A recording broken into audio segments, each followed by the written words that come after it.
මාළු මාළු මාළු මාළු මාළු මාළු එන්න මහත්තයා එන්න මාළු ගන්න හරිලාබයි මාළු අද මාළු කොහමද මහත්තයා?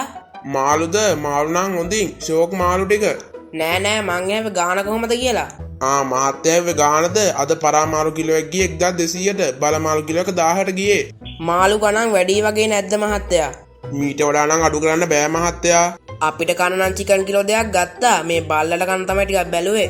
මෙහෙමයි ඉතින් මහත්තයා අපි තාම ඉතින් බල්ලොන්ට කන කියලා වෙන මාළු අල්ලන්නේ නෑනේ. පොඩ්ඩක් ඉන්න මම මේ තැලිච්ච ඒවායි මාරු කුවල දෙන ටිකක් අත ගෙදර ගෙනියන්න. ඒව කිරල් දෙන්නම්. කුණු වෙලා එහෙම නෑනේ. මහත්තයා මාළු ටික මෙතන කිලෝ 2ක් විතර තියෙනවා. 1000ක් දෙන්න කොක්කොටම. ස්තුතියි මහත්තයා අපි එහෙනම් ගියා.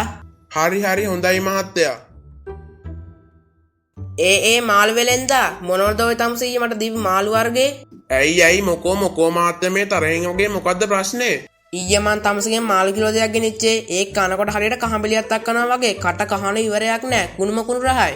මහත්තයා බල්ලට මාළු ටික ගෙනිච්චේ. කවුද බල්ලද කිව්ව කට කහනවා කියලා?